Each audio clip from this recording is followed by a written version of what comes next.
Welcome back to the Jesus Channel, everyone. I'm Josh, and with me, as always, is the wonderful Jennifer. Hey everyone! So glad to be here, Josh.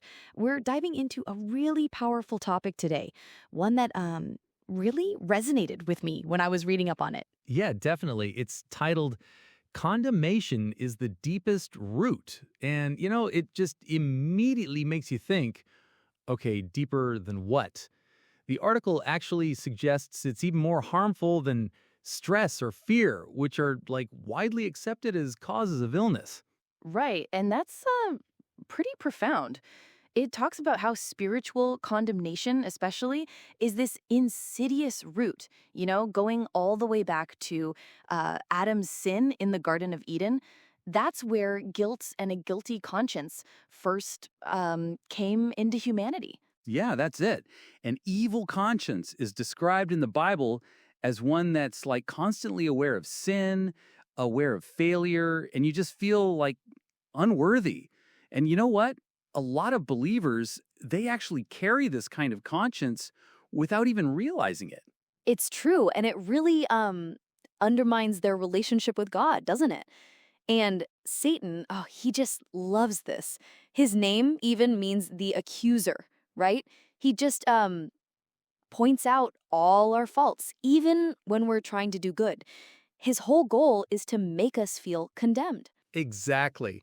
And he's really sneaky about it, too, disguising those accusations as if they're coming from God or like the Holy Spirit. It's a real trick to get us into self-loathing and, spiritual defeat. It is.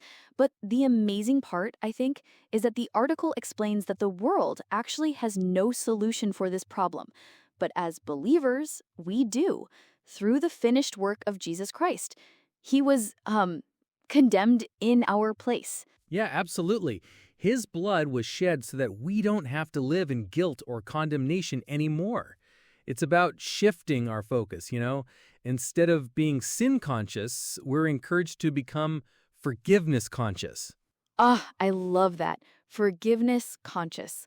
And Hebrews 10:2, it really nails this.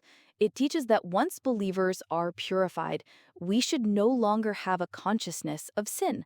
With Jesus' blood cleansing our hearts from that evil conscience, we can actually approach God boldly.